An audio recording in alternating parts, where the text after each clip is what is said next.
Wala talaga na napaka-importante ate Dana na yung family support and family na yung pagbibigay nila ng tulong para sa pag-aaral. Yes, and talagang pinupush ni Mami ang study points ni Ate Paolo. Kaya ka dyan ate Dana, si daddy ka na ano pa kayo most bonding get together with our birthday. Yes, ikaw naman, Daddy. Ano yung nagiging banding niya everyday?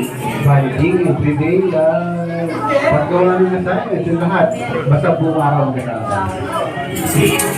But isa rin ang lesson learned din. Talaga namang, I think pagiging matalino pag laki ni Ate Paolo.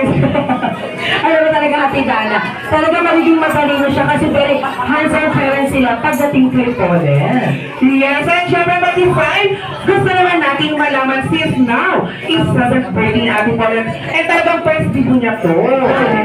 Gusto naman nating malaman kung ano ang best wish ni na Mami and Daddy para kay Ate Paolo. Kaya naman design, unahin muna natin